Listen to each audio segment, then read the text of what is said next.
A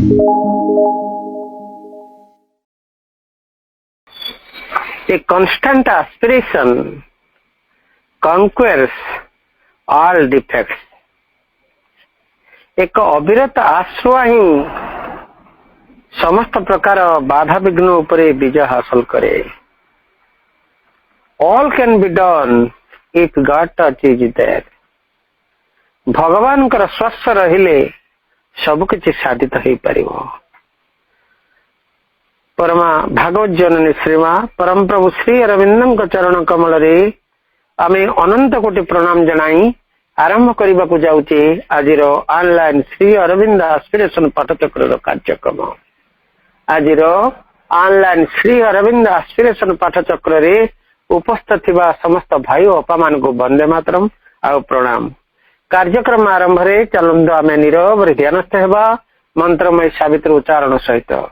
आज मंत्रमय सावित्री उच्चारण पृष्ठ संख्या रही 268. आज मंत्रमय सावित्री को उच्चारण करने आमे चलतु चांदोल केन्द्रापड़ारू राजकिशोर भाई को आम अनुरोध करवा. भाई आपण मंत्रमय सावित्री उच्चारण करंतु आमे समस्ते नीरव रे प्रभु मां को ध्यान करिवु. समस्ते silence. Savitri page 268 The Book of the Travelers of the Worlds, Canto 10, Canto 11, The Kingdoms of Godheads of the Greater Mind. A cage for the infinite's great-eyed seraphim thoughts was closed with a crisscross of world laws of bars and hedged into a cut horizon's arc, the irised vision of ineffable. A timeless spirit was made the slave of the hours. The unbound was cast into a prison of birth to make a world that mind could grasp and rule. On an earth which looked towards 1,000 suns, that the created might grow nature's lord, and matter's depth be illumined with a soul that tied to death the norm, and in infinite scope the million mysteried movement of the one. Above stood ranked a subtle archangel race with larger leads and looks that search the unseen. A light of liberating knowledge shone across the gulfs of silence in their eyes. They lived in the mind and knew truth from within. A sight drawn in the concentrated heart could pierce behind the screen of time's results and the rigid cast and shape of visible things. All that escaped conception's narrow noose, vision described and gripped their seeing thoughts, filled in the blanks left by the seeking sense. High architects of possibility and engineers of impossible, mathematicians of infinitudes and theologians of unknowable truths, they formulate enigmas, postulates, and join the unknown to the apparent worlds. Acolytes, they wait upon the timeless power, the cycle of her work investigate, passing her fence of wordless privacy, their mind could penetrate her occult mind and draw the diagram of her secret thoughts, the reed and codes and ciphers she had sealed, copies they made of all her guided plans, for every turn of her mysterious course assigned a region and unchanging rule. Ma, Ma. एतବେଳେ आमे मंत्रमय सावित्री उच्चारण सहित नीरव रे प्रभु मां को ध्यान करुथिले. वर्तमान समय हिची कार्यक्रम रे भक्ति नैवेद्य अर्पण करबा. आजिर कार्यक्रम रे भक्ति नैवेद्य अर्पण करबा पई चलंतु आमे जाजपुर रु आमे कविता अनुरोध करबा. अपा आपण गोटे भक्ति नैवेद्य प्रभु मां को पदार बिंदरे अर्पण करंतु. अपा पूर्ण जग जात्री मुझे समर्पणे बास ଚୈତ ସତା ରୂପାନ୍ତରେ ରଖିଛି ବିଶ୍ୱାସ ପୂର୍ଣ୍ଣ ଯୋଗ ଯାତ୍ରୀ ମୁଝେ ସମର୍ପଣେ ବାସ ଚୈତ ସତା ରୂପାନ୍ତରେ ରଖିଛି ବିଶ୍ୱାସ ଜୀବନ ମୋ ଦିବ୍ୟ ହେବ କର୍ମ ହେବ ବାସ ମାନ ମେ ଥୋଇ ଯିବ ମୋହର କଳୁଷ ଜୀବନ ମୋ ଦିବ୍ୟ ହେବ କର୍ମ ହେବ ବାସ ମାନ ମେ ଥୋଇ ଯିବ ମୋହର କଳୁଷ ପୂର୍ଣ୍ଣ ଯୋଗ ଯାତ୍ରୀ ମୁଝେ ସମର୍ପଣେ ବାସ ଚୈତ ସତା ରୂପାନ୍ତରେ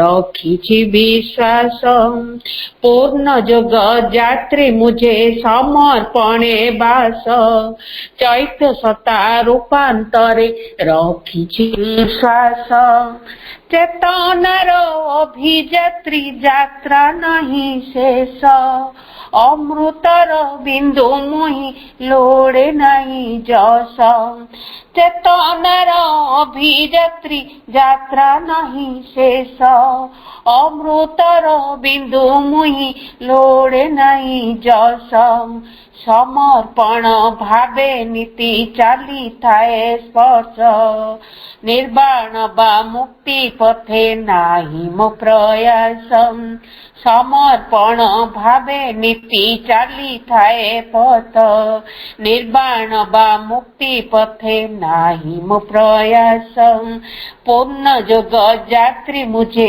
ସମର୍ପଣେ ବାସ ଚୈତ ସତା ରୂପାନ୍ତରେ ରଖିଛି ବିଶ୍ୱାସ ଜାଣେ ଧାମେ ଧର୍ମ ଧ୍ୱଜା ଧରିଛି ମୁଁ ଦେଶ ସମ୍ପ୍ରଦାୟ ଗଢ଼ି ଉଠେ ହିଡ଼ର ସଦୃଶ ଜାଣେ ଧାମେ ଧର୍ମ ଧ୍ୱଜା ଧରିଛି ମୁଁ ଦେଶ ସମ୍ପ୍ରଦାୟ ଗଢ଼ି ଉଠେ ହିଡ଼ର ସଦୃଶ ହେମ ନୁହେଁ ଧୂମା ପ୍ରୀତି ଗୁରୁଙ୍କ ଆଦେଶ ଜୀବନରେ ଗୁରୁ ବାକ୍ୟ ରହିଛି ବିଶ୍ୱାସ ହେମ ନୁହେଁ ଧୂମା ପ୍ରୀତି ଗୁରୁଙ୍କ ଆଦେଶ ଜୀବନରେ ଗୁରୁ ବାକ୍ୟ ରହିଛି ବିଶ୍ୱାସ ପୂର୍ଣ୍ଣ ଯୋଗ ଯାତ୍ରୀ ମୁଝେ ସମର୍ପଣେ ବାସ ଚୈତ ସତା ରୂପାନ୍ତରେ ରଖିଛି ବିଶ୍ୱାସ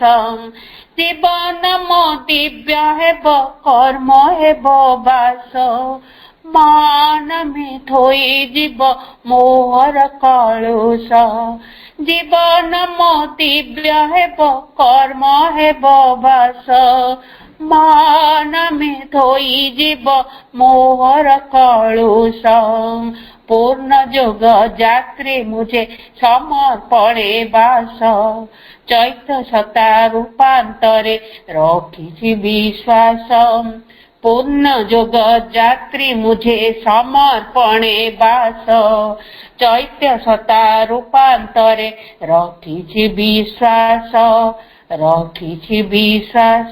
ମା ରଖିଛି ବିଶ୍ୱାସ। ଧନ୍ୟବାଦ ବାପା।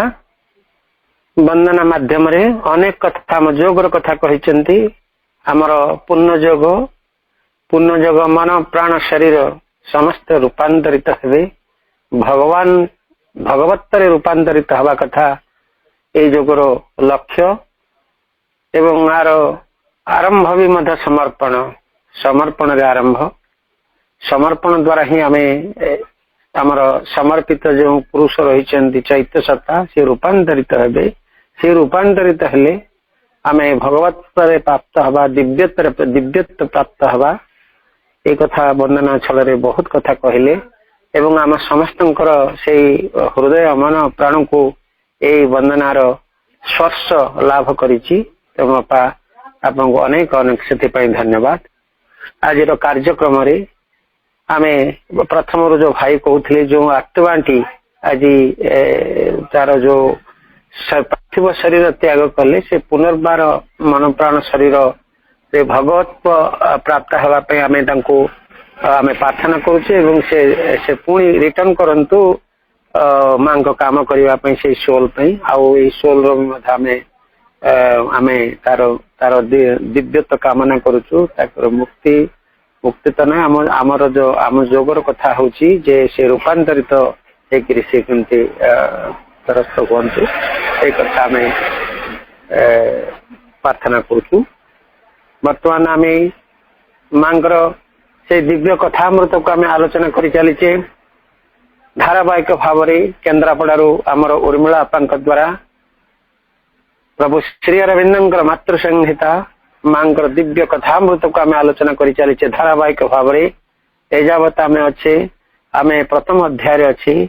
ପ୍ରଥମ ଅଧ୍ୟାୟର ଯୋଉ ଆମର କଣ୍ଟିନ୍ୟୁ ବିଷୟବସ୍ତୁ ରହିଛି ଯେ ମାଙ୍କର ସେଇ ଦିବ୍ୟ କୃପା ପାଇବାର ସର୍ତ୍ତାବଳୀ ଯୋଉ ରହିଛି, ସର୍ତ୍ତ ସମୂହ ରହିଛି, ସେ ଭିତରୁ ଆଜିର ଯୋଉ ବିଷୟଟି ରହିଛି ସେଇ ସର୍ତ୍ତ ଭିତରୁ ଗୋଟିଏ ସର୍ତ୍ତ ହେଲା ମନ୍ଦିରଟିକୁ ଶୁଦ୍ଧ ରଖିବା।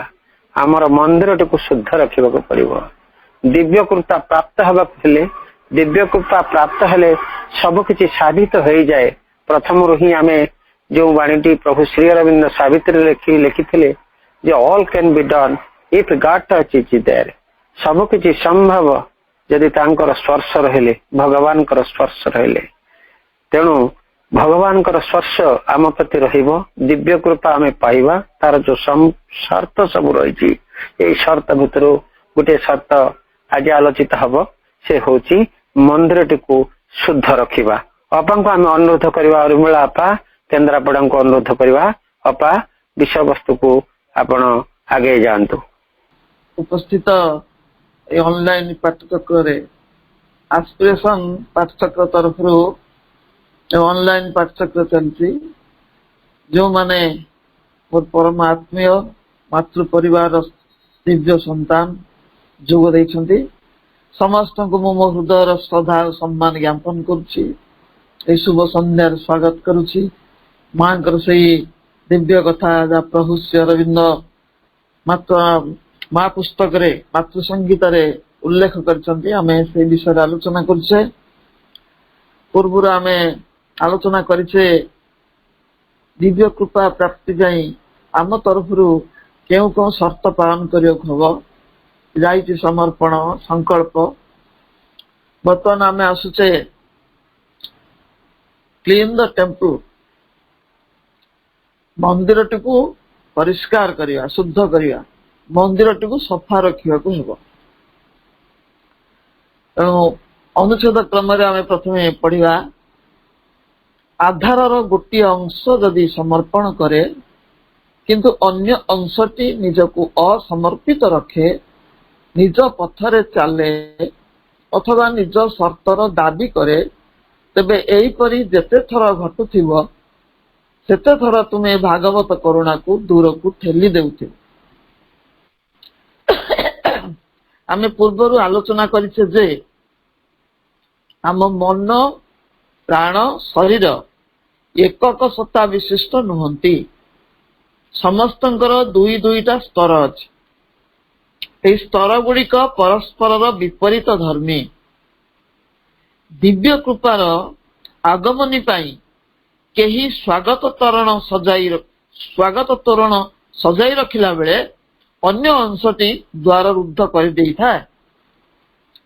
ମା ଥରେ ଲକ୍ଷ୍ୟ କରି କହିଥିଲେ ଯେ ଭାଗବତ କରୁଣା ମନୁଷ୍ୟ ଠାରୁ ଆପେ ଆପେ ଦୂରକୁ ଚାଲିଯାଏ ନାହିଁ, ବରଂ ମଣିଷମାନେ କୃପା ନିକଟରୁ ନିଜକୁ ଅପସାରିତ କରିନିଅନ୍ତି। ମାତ୍ର ଦିବ୍ୟ କରୁଣା ଏହାକୁ ଭ୍ରୁକ୍ଷେପ କରେ ନାହିଁ। କାହିଁ କରେ ନା? ତାର ତାତ୍ପର୍ଯ୍ୟ ହଉଛି କରିବନି କିଛି ଉଣା, ସେଥିପାଇଁ ତ ସେ କରୁଣା। କରିବନି କିଛି ଉଣା, କିଛି କମ କରିବ, ସେଇଥିପାଇଁ ତା ନାଁ ହଉଛି କରୁଣା। ତେଣୁ ସେ ବ୍ୟକ୍ତିକୁ ପରିତ୍ୟାଗ କରି ଯାଏ ନାହିଁ, ଏହା ଅପେକ୍ଷା କରି ରହେ। ଜୀବନର ଗଡ୍ଡାଳିକାରେ ଧକ୍କା ଖାଇ ଖାଇ ଆଘାତ ପରେ ଆଘାତ ପାଇ କେବେ ମଣିଷ ତା ଆଡକୁ ପୁଣି ମୁହଁ ଫେରେଇବ? ଏହି ଦିବ୍ୟ କୃପା ବ୍ୟକ୍ତିର ପ୍ରତ୍ୟାବର୍ତ୍ତନ ପାଇଁ ଜନ୍ମାବଧି ଏବଂ ଜନ୍ମ ଜନ୍ମାନ୍ତର ଧରି ମଧ୍ୟ ଅପେକ୍ଷା କରିଥାଏ। ତେଣୁ ମା କହୁଛନ୍ତି କୃପା କେବେ ମଣିଷ ଠାରୁ ପ୍ରତ୍ୟାହୃତ ହୁଏ ନାହିଁ। କେବଳ ମଣିଷ ହିଁ ନିଜକୁ ପ୍ରତ୍ୟାହାର କରିନିଏ। ମଣିଷ ମଧ୍ୟରେ ଏଭଳି ଭ୍ରାନ୍ତି ସେତିକି ବେଳେ ଆସେ ଯେତେବେଳେ ବ୍ୟକ୍ତି ଅତ୍ୟନ୍ତ ନିଷ୍ଠାହୀନ ବା ଅନାନ୍ତରିକ ହୋଇଯାଏ, କିମ୍ବା ଏହାର ସତ୍ତାମାନଙ୍କ ମଧ୍ୟରୁ କିଛି ଅଂଶ ସମର୍ପିତ ହୋଇ କୃପାର ଆବାହନ କଲା ବେଳେ ଅନ୍ୟ କିଛି ଅଂଶ ନିଜକୁ ସଂରକ୍ଷିତ ରଖି ଅନେକ ସର୍ତ୍ତ ଉପସ୍ଥାପନ କରନ୍ତି। ସର୍ତ୍ତ କଣ? ସେମାନେ ତାଙ୍କ ନିଜ ଧାରାରେ ଚାଲିବେ, ବଦଳିବେନି, ଏବଂ ନିଜ ଧାରାରେ ଚାଲିବା ପାଇଁ ସୁରୁଖୁରୁରେ ଦିବ୍ୟ କୃପା ତାଙ୍କୁ ସାହାଯ୍ୟ କରିବ। ଏହି ପ୍ରକାର ଅନାନ୍ତରିକ ଭାବ ହିଁ ଭାଗବତ କରୁଣାକୁ ଦୂରକୁ ଠେଲି ଦେଇଥାଏ। ପୁନର୍ବାର ପ୍ରଭୁ କହୁଛନ୍ତି, ତୁମର ଭକ୍ତି, ତୁମର ଆତ୍ମସମର୍ପଣ ପଛରେ ଯଦି ତୁମର ବାସନା, ଅହଙ୍ଗତ ଦାବି ଓ ତୁମ ପ୍ରାଣର ଜିଦ୍ ପ୍ରଚ୍ଛନ୍ନ ରୂପେ କାର୍ଯ୍ୟ କରେ ଏବଂ ତୁମେ ଯଦି ଏସବୁକୁ ତୁମର ଯଥାର୍ଥ ଆସ୍ପୃହାର ସ୍ଥାନରେ ରଖ ବା ଏସବୁକୁ ତା ସଙ୍ଗରେ ମିଶାଇ ଦିଅ କିମ୍ବା ତାହାକୁ ଭାଗବତୀ ଶକ୍ତି ଉପରେ ଆରୋପ କରିବାକୁ ଚାହଁ, ତେବେ ରୂପାନ୍ତର ନିମିତ୍ତ ଭାଗବତ କରୁଣାକୁ ଆହ୍ୱାନ କରିବା ନିରର୍ଥକ। ନିଷ୍ଠାବିହୀନ ନିଷ୍କ୍ରିୟ ମନୋଭାବ ତଥା କର୍ମରେ ଦ୍ୱିଧାବୋଧ ରହିଲେ ଭାଗବତ କରୁଣା ରୂପାନ୍ତର କରିପାରେ ନାହିଁ। ଉପର ଠାଉରିଆ ଭାବେ ଜଣେ ଭକ୍ତି ଓ ସମର୍ପଣ ଭାବ ରଖୁଥିବ, କିନ୍ତୁ ତାର ଅନ୍ତରାଳରେ କାମନା ବାସନାର ପ୍ରଚ୍ଛନ୍ନ ଦାବି ରହୁଥିବ ତଥା ବ୍ୟକ୍ତିଗତ ଜିଦକୁ ଜାବୁଡ଼ି ଧରିଥିବ, ତାହେଲେ ବୁଝିବା ଯେ ଆମକୁ ବୁଝିବାକୁ ହବ ଯେ ସେ ଛଳନାର ବଶବର୍ତ୍ତୀ ହେଇଛି। ତାର ଭକ୍ତି ଓ ସମର୍ପଣ ଐକାନ୍ତିକ ନୁହେଁ, ସେ କେବଳ ଏହାର ବାହାନା କରି ତାର ଅହଙ୍ଗତ ଗତିବୃତ୍ତିକୁ ଘୋଡ଼ାଇ ରଖେ, ଯାହାଦ୍ୱାରା ତାର ଯଥାର୍ଥ ଆସ୍ପୃହାଟି ବିଚଳିତ ହୋଇପଡ଼େ। ଆମର ବହୁ ପୂର୍ବରୁ ଏ ଅଭ୍ୟାସ ଅଛି ଯେ ମନ୍ଦିର ଗଲାବେଳେ ଆମେ ସ୍ନାନ ଶୌଚ ହୋଇ ପଟବସ୍ତ୍ର ବା ଶୁଦ୍ଧ ବସ୍ତ୍ର ପରିଧାନ କରି ଅନ୍ତରାଳରେ ସମସ୍ତ କାମନା ବାସନା ଓ ଅନ୍ୟାନ୍ୟ ନିମ୍ନ ପ୍ରବୃତ୍ତି ଜନିତ ଆବର୍ଜନାକୁ ଘୋଡ଼ାଇ ରଖିଥାଉ। ଭାବୁଥାଉ ଆମର ଆରାଧ୍ୟ ଆମ ଅଭ୍ୟନ୍ତରକୁ ଦେଖିପାରୁନାହାନ୍ତି। ଏହା ଦ୍ୱାରା ଆମେ ଆତ୍ମପ୍ରବଞ୍ଚନା କରିଥାଉ। ଏହା ଦ୍ୱାରା ଆମେ ଦୁଇବିଧ ବ୍ୟକ୍ତିତ୍ୱରେ ପରିଣତ ହୋଇଥାଉ, ଗୋଟିଏ ଭିତର ଆଉ ଗୋଟିଏ ବାହାର, ଦିଟାରେ ବିଭକ୍ତ ହୋଇଯାଉ। ଆମର ଏହି ବିଖଣ୍ଡିତ ବ୍ୟକ୍ତି ସତ୍ତାଟି ସମର୍ପଣ ପାଇଁ ଯୋଗ୍ୟ ନୁହେଁ। ଦିବ୍ୟ କରୁଣାକୁ ଏହାକୁ ରୂପାନ୍ତର କରିବାକୁ ବାଧ୍ୟ କରାଯାଇ ପାରିବ ନାହିଁ, କାରଣ ଏକ ଖଣ୍ଡିତ ସତ୍ତାର ରୂପାନ୍ତର ସମ୍ଭବ ନୁହେଁ। ଆମେ ଗୋଟେ ଖଣ୍ଡିତ ସତ୍ତାରେ ପରିଣତ ହେଇଯାଉ, ଭିତରେ ଗୋଟିଏ ବାହାରେ ଗୋଟିଏ। ପୁନର୍ବାର ପ୍ରଭୁ କହୁଛନ୍ତି, ତୁମ ଆଧାରର ଗୋଟିଏ ପାଖରେ ବା ଗୋଟିଏ ଅଂଶରେ ଯଦି ତୁମେ ସତ୍ୟ ଆଡକୁ ନିଜକୁ ଖୋଲି ଧର, ଅନ୍ୟ ଦିଗରେ ସର୍ବଦା ହିଁ ବିରୋଧୀ ଶକ୍ତି ନିମିତ୍ତ ଦ୍ୱାର ଉନ୍ମୁକ୍ତ ରଖ, ତେବେ ଭାଗବତ କରୁଣା ତୁମ ସହିତ ସ୍ଥାୟୀ ହୋଇ ରହିବ, ଏହି ଆଶା କରିବାଟି ବୃଥା। ଆମ ଆଧାର ବା ସତ୍ତା ମାନଙ୍କର ଏଇ ଯୋଉ ଦୈତ୍ୟ ଭୂମିକା ରହିଛି, ଏହା ଦିବ୍ୟ କରୁଣାକୁ ସ୍ଥାୟୀ ଭାବରେ ଧରି ରଖିବାକୁ ଅକ୍ଷମ। ଆମମାନଙ୍କ ମଧ୍ୟରୁ ଅଧିକାଂଶଙ୍କର ଧାରଣା ଆମ ଜୀବନର ବିଭିନ୍ନ ଅଂଶ ପରସ୍ପର ଠାରୁ ପୁରାପୁରି ଅଲଗା। ଆମର ସେହି ଭ୍ରାନ୍ତ ଧାରଣା ଅନୁସାରେ ମନୁଷ୍ୟର ଗୋଟିଏ ଅଂଶ ପ୍ରାର୍ଥନା ଲାଗି, ଗୋଟିଏ ଅଂଶ ସମର୍ପଣ ଲାଗି, ଗୋଟିଏ ଅଂଶ କର୍ମ ସମ୍ପାଦନ ଲାଗି, ଆଉ ଗୋଟିଏ ଭାଗ ମିଥ୍ୟା ଆଚରଣ କରିବା ଲାଗି ଅଭିପ୍ରେତ। ଅନେକ ମନ୍ତବ୍ୟ ଦିଅନ୍ତି, ମିଛ ନ କହି ଜୀବନ ବଞ୍ଚି ହେବ ନାହିଁ। ମିଛଟିଏ କହିଲେ ତା ସପକ୍ଷରେ ଅନେକ କୈଫିୟତ ସଜାଡ଼ି ଦିଅନ୍ତି। ମିଛ କହିବାଟା ଆବଶ୍ୟକ ବୋଲି ସିଦ୍ଧ କରିବାକୁ ଚାହାନ୍ତି। ଏହା ଦ୍ୱାରା ଆମେ ନିଜକୁ ଓ ଅନ୍ୟକୁ ପ୍ରତାରିତ କରୁ, ଆତ୍ମପ୍ରବଞ୍ଚନା ମଧ୍ୟରେ ବାସ କରୁ। ଯେତେବେଳେ ମା କହୁଛନ୍ତି ଓନ୍ଲି ଟ୍ରୁଥ, ସତ୍ୟ ହିଁ କେବଳମ୍, ସେତେବେଳେ ଆମେ ସିଧାସଳଖ ଏହାର ବିରୁଦ୍ଧାଚରଣ କରୁ ଏବଂ କୃପା ନିକଟରୁ ନିଜକୁ ଦୂରକୁ ଅପସରେଇ ନେଉ। ଭଗବାନଙ୍କୁ ଯଦି ଜାଗ୍ରତ ଭାବରେ ସ୍ଥାପନ କରିବାକୁ ଚାହଁ, ତେବେ ମନ୍ଦିରଟିକୁ ତୁମକୁ ଶୁଦ୍ଧ ରଖିବାକୁ ହେବ। ମନ୍ଦିରଟି କିଏ? ଆମ ଶରୀରଟି ଏକ ସାଧନାର ପୀଠ, ଆରାଧନା ଓ ଉପାସନାର ପୂଜାବେଦୀ, ଦେହ ଦେବାଳୟ, ଆତ୍ମପୁରୁଷଙ୍କ ପାଇଁ ଉଦ୍ଦିଷ୍ଟ ମନ୍ଦିର। ସେଥିପାଇଁ ଉଲ୍ଲେଖ ଅଛି, ନର ଦେହ ହୀନ ମୃତ୍ତିକା ନୁହେଁ, ମହାଚେତନାର ଅଂଶ। ବିକାଶ ପାଇଁ କି ଜୀବନ ଧରେ ସେ, ନାରାୟଣ ତାର ଜୀବନ ରସ। ପରମଙ୍କ ନିର୍ବାଚିତ ସ୍ଥାନ ଏହି ଦେହ ଦେବାଳୟରେ ସେ ସର୍ବଦା ବିଦ୍ୟମାନ। ସେ ସୁଦୂରର ନୁହନ୍ତି, ମଣିଷ ହାତ ଗଢା ମନ୍ଦିରର ବି ନୁହନ୍ତି।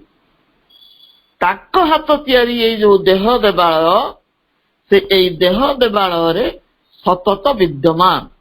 କାରଣ ଏ ଦେଉଳକୁ ସିଏ ତିଆରି କରିଛନ୍ତି, ସ୍ୱୟଂ ଭଗବାନ, ଏବଂ ସେଇଠାରେ ସେ ଅବସ୍ଥାନ କରନ୍ତି। ଏହି ପ୍ରସଙ୍ଗରେ ଗୋପବନ୍ଧୁଙ୍କର ଶିବରାତ୍ରି କବିତାର ପଦଟିଏ ମନେ ପଡେ।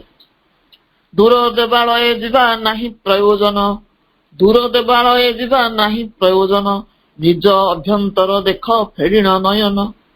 ହୃଦ କପିଳାସ ତୋର ବହେ ପ୍ରେମ ଝର, ବିଜେ କରିଛନ୍ତି ତହିଁ ସ୍ୱୟମ୍ଭୁ ଶଙ୍କର। ବିଜେ କରିଛନ୍ତି ତହିଁ ସ୍ୱୟମ୍ଭୁ ଶଙ୍କର। ସ୍ୱୟମ୍ଭୁ ଅର୍ଥ ନିଜ ଇଚ୍ଛାରେ ଯେ ଆସନ୍ତି ବା ନିଜ ଇଚ୍ଛାରେ ଯେ ଜାତ ହୁଅନ୍ତି। ଶଙ୍କର ହଉଛନ୍ତି ମହାଯୋଗୀ। ତେଣୁ ଆମ ଭିତରେ, ଆମ ହୃଦୟ ଅଭ୍ୟନ୍ତରରେ ସ୍ୱଇଚ୍ଛାରେ ଆବିର୍ଭୂତ ହୋଇଥିବା ସ୍ୱୟମ୍ଭୁ ଶଙ୍କର ଅନ୍ୟ କେହି ନୁହନ୍ତି, ନିରତ ଯୋଗରତ ଆମ ଆନ୍ତର ପୁରୁଷ, ଅନ୍ତରାତ୍ମା, ଅର୍ଥାତ୍ ଶ୍ରୀ ଅରବିନ୍ଦଙ୍କ ଭାଷାରେ ଚୈତ୍ୟ ପୁରୁଷ। ଭଗବାନ ଶ୍ରୀକୃଷ୍ଣ ମଧ୍ୟ କହିଛନ୍ତି ଭଗବତ ଗୀତାରେ, ସମସ୍ତଙ୍କ ହୃଦୟରେ ମୁଁ ଅଙ୍ଗୁଷ୍ଠ ମାତ୍ର ରୂପରେ ବିଦ୍ୟମାନ ହେ ଅର୍ଜୁନ। ତେଣୁ ସେ ସୁଦୂରରେ ନାହାନ୍ତି, ଅତି ନିକଟରେ ଅଛନ୍ତି। ଆମେ ଭ୍ରମବଶତଃ ଅନ୍ୟ ଆଡେ ଖୋଜୁଛୁ, ବିଭିନ୍ନ ଆଡେ ଖୋଜୁଛୁ। ନାହାନ୍ତି ସୁଦୂରେ ଅଜ୍ଞ ଦୂରତାରେ, ମନ୍ଦିର ମସଜିଦ ଗିର୍ଜା ଗୁରୁଦ୍ୱାରେ। ଅଛନ୍ତି ସେ ମୋର ଅତି ନିକଟରେ, ନିଭୃତ ଅନ୍ତରେ ହୃଦୟ କନ୍ଦରେ। ତାଙ୍କରି ସାନ୍ନିଧ୍ୟ ଅନ୍ତରଙ୍ଗତାରେ, ତାଙ୍କରି ସାନ୍ନିଧ୍ୟ ଅନ୍ତରଙ୍ଗତାରେ। ମୁଁ ତାଙ୍କ ସହିତ କେତେ ଅନ୍ତରଙ୍ଗ, ମୋର ଆତ୍ମପୁରୁଷ ସହିତ। ଏବଂ ସେଇଠି ମତେ ତାଙ୍କୁ ଖୋଜିବାକୁ ପଡିବ। କୋଉ ମନ୍ଦିର ମସଜିଦ ଗିର୍ଜା ଗୁରୁଦ୍ୱାରରେ ମୁଣ୍ଡ ପିଟିବା ଆବଶ୍ୟକ ନାହିଁ। ଏତେ ନିକଟରେ ଥାଇ ମଧ୍ୟ ଆମେ ତାଙ୍କୁ ଛାଡି ବାହାରେ ବୁଲୁଛୁ, ବାହାରେ ଖୋଜୁଛୁ, ତୀର୍ଥ ବ୍ରତରେ ମଜ୍ଜି ରହିଛୁ। ଆମେ ଏବେ ବି ବାହ୍ୟ ଆଡମ୍ବରରେ ପୂଜା ପାର୍ବଣ ପାଳନ କରିବା ଅଭ୍ୟାସ ଛାଡି ପାରିନୁ। ସେଇ ଆଡମ୍ବର କୋଳାହଳ ମଧ୍ୟରେ ଭିଡରେ ହଜି ଯାଉଥିବା ମଣିଷଟି ଆପଣାର ଆନ୍ତର ଜ୍ୟୋତିକୁ ହରାଇ ବସେ। Devotion does not need pomp and show, it needs sincere surrender. ପ୍ରକୃତ ଭକ୍ତି ଏଭଳି ଦେଖାଣ ଖୋଜେ ନା, ଏଭଳି ଆଡମ୍ବର ଖୋଜେ ନା।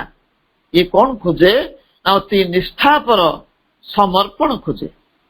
When the external adoration stops, the real bhakti begins. ଯେତେବେଳେ ବାହ୍ୟ ଆରାଧନା ବନ୍ଦ ହେଇଯାଏ, ବାହ୍ୟ କୋଳାହଳ ବନ୍ଦ ହେଇଯାଏ, ସେତେବେଳେ ଯାଇ ପ୍ରକୃତ ଭକ୍ତି ଜାଗ୍ରତ ହୁଏ ବା ସୃଷ୍ଟି ହୁଏ। ଆମେ ଏକ ଭ୍ରାମ୍ୟମାଣ ଜୀବନ୍ତ ମନ୍ଦିର, ମୃଗନାଭି ମୃଗ ସମ ଭ୍ରମୁଛୁ କେବଳ। ଆମେ ଏକ ଭ୍ରାମ୍ୟମାଣ ଜୀବନ୍ତ ମନ୍ଦିର, ମୃଗନାଭି ମୃଗ ସମ ଭ୍ରମୁଛୁ କେବଳ। ମୃଗନାଭି ମୃଗ ଯେପରି କସ୍ତୁରୀ ବାସ୍ନାରେ ଚାରିଆଡେ ଘୁରି ବୁଲେ, କିନ୍ତୁ ସେ କସ୍ତୁରୀ ତା ନିଜ ଭିତରେ ଅଛି, ଖୋଜି ପାଏ ନା। ଆମେ ଠିକ ସେଇ ଭ୍ରମରେ ପଡିଛୁ। ନିଜ ଭିତରେ ଖୋଜିବା ପାଇଁ ତ କରୋନା ଆଜି ମନ୍ଦିର ଦ୍ୱାରରେ ତାଲା ଠୁକି ଦେଇଛି। କୋଳାହଳମୟ ଧାର୍ମିକ ଉତ୍ସବ ଓ ସମାବେଶକୁ ନିଷିଦ୍ଧ କରାଯାଇଛି। ଏହା ହିଁ ତ ଆଗାମୀ ବିବର୍ତ୍ତନର ଆହ୍ୱାନ। ଏ ଆହ୍ୱାନକୁ ଆମେ ବୁଝିବା ଦରକାର। ପୁଣି ଯଦି ଭ୍ରମରେ ପଡିବା ଆମର ପଶ୍ଚାତ ଗତି ହବ। ଭଗବାନ ଅନ୍ତରରେ ଅଛନ୍ତି ବୋଲି ଖାଲି ଭାବିଦେଲେ ହବ ନାହିଁ। ଯୋଗ ନିଦ୍ରା ମଗ୍ନ ସେଇ ପରମ ପୁରୁଷଙ୍କୁ ଜାଗ୍ରତ ଭାବରେ ସ୍ଥାପନ କରି ତାଙ୍କର ପ୍ରତ୍ୟକ୍ଷ ଉପସ୍ଥିତିକୁ ଆବାହନ କରି ଆରାଧନା କରିବାକୁ ହବ। ବାରମ୍ବାର ଆବାହନ ଓ ଉଦ୍ବୋଧନରେ ସେ ନିଶ୍ଚୟ ଜାଗ୍ରତ ହେବେ ଓ ଦିଗ୍ଦର୍ଶନ ଦେବେ। ମା କହୁଛନ୍ତି, ଏଭଳି କେତେକ ବ୍ୟକ୍ତି ଅଛନ୍ତି ଯେଉଁମାନେ ଖୁବ୍ ଉଚ୍ଚ ଅଭିପ୍ସା ପୋଷଣ କରନ୍ତି, ସାହାଯ୍ୟ ପାଇଁ ପ୍ରାର୍ଥନା କରନ୍ତି, ଉଚ୍ଚତମ ଶକ୍ତି ସହ ସମ୍ପର୍କ ସ୍ଥାପନ ପାଇଁ ଉଦ୍ୟମ କରନ୍ତି, ସେ ଦିଗରେ ସଫଳ ବି ହୁଅନ୍ତି, ନାନା ଅନୁଭୂତି ପ୍ରାପ୍ତ କରନ୍ତି, କିନ୍ତୁ ନିଜ ଘରଟିକୁ ସଫା କରିବାରେ ଚରମ ଅବହେଳା ପ୍ରଦର୍ଶନ କରନ୍ତି। ତାହା ପୂର୍ବ ଭଳି ଆବର୍ଜନା ପୂର୍ଣ୍ଣ ହୋଇ ରହିଥାଏ। ତେଣୁ ଏହା ସ୍ୱାଭାବିକ ଯେ ଯେତେବେଳେ ଉଚ୍ଚତର ଅନୁଭୂତିଟି ଚାଲିଯାଏ, ସେହି ଆବର୍ଜନା ଗୁଡ଼ିକ ପୂର୍ବଠାରୁ ଅଧିକ ଅପ୍ରୀତିକର ଓ ବିରକ୍ତିକର ହୋଇ ଆଗକୁ ଉଠି ଆସନ୍ତି।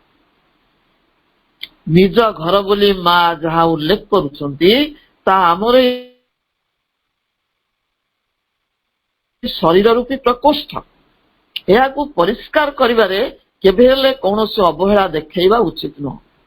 ବାହାରର ଶୁଦ୍ଧି ଭଳି ଭିତରର ଶୁଦ୍ଧି ମଧ୍ୟ